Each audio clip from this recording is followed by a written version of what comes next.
লোডশেডিংয়ের বাস্তব চিত্র ও বিদ্যুৎ কর্মীদের নিরাপত্তার কথা ভিডিওতে তুলে ধরেই কি অপরাধ?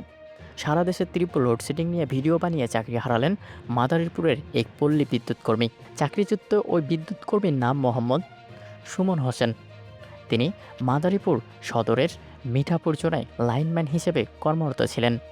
সামাজিক যোগাযোগ মাধ্যমে বিদ্যুৎ প্রতিদিন নামের এক পেজ থেকে লোডশেডিং এবং গ্রাহকদের দুর্ভোগের চিত্র তুলে ধরে ভিডিও পোস্ট করায় গত বুধবার তাকে চাকরিচ্যুত করা হয়।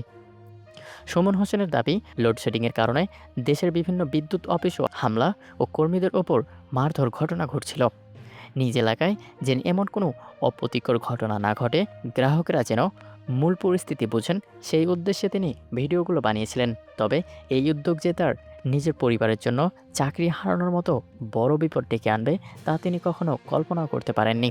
চাকরি হারানোর পর মাদারীপুর জেলা পল্লী বিদ্যুতের জিএম এর কাছে লিখিত আবেদন করেছেন সুমন। সেখানে তিনি স্পষ্ট জানান, অফিসের বিশৃঙ্খলা এড়ানোর ছিল তার একমাত্র উদ্দেশ্য। একই সাথে ভবিষ্যতে সোশ্যাল মিডিয়া বিদ্যুৎ সংক্রান্ত আর কোনো ভিডিও বা পোস্ট করবেন না বলে অঙ্গীকার করেন তিনি। এ বিষয়ে মাদারীপুরের অঞ্চলের জেনারেল ম্যানেজার সুশান্ত রায় জানান, সুমনের প্রকাশিত ভিডিও নাকি গ্রাহকদের মধ্যে বিভ্রান্তি ছড়িয়েছিল। বিষয়টি ঊর্ধ্বতন কর্তৃপক্ষের নজরে আসার পর তাকে চাকরি থেকে অব্যাহতি দেওয়া হয়। এদিকে ঘটনাটিকে কেন্দ্র করে মাদারীপুরের তীব্র লোডশেডিং ও চরম গরমের মধ্যে থাকা সাধারণ মানুষ ও শিশু রোগীদের দুর্ভোগের বিষয়টি আবারও নতুন করে আলোচনায় উঠে এসেছে।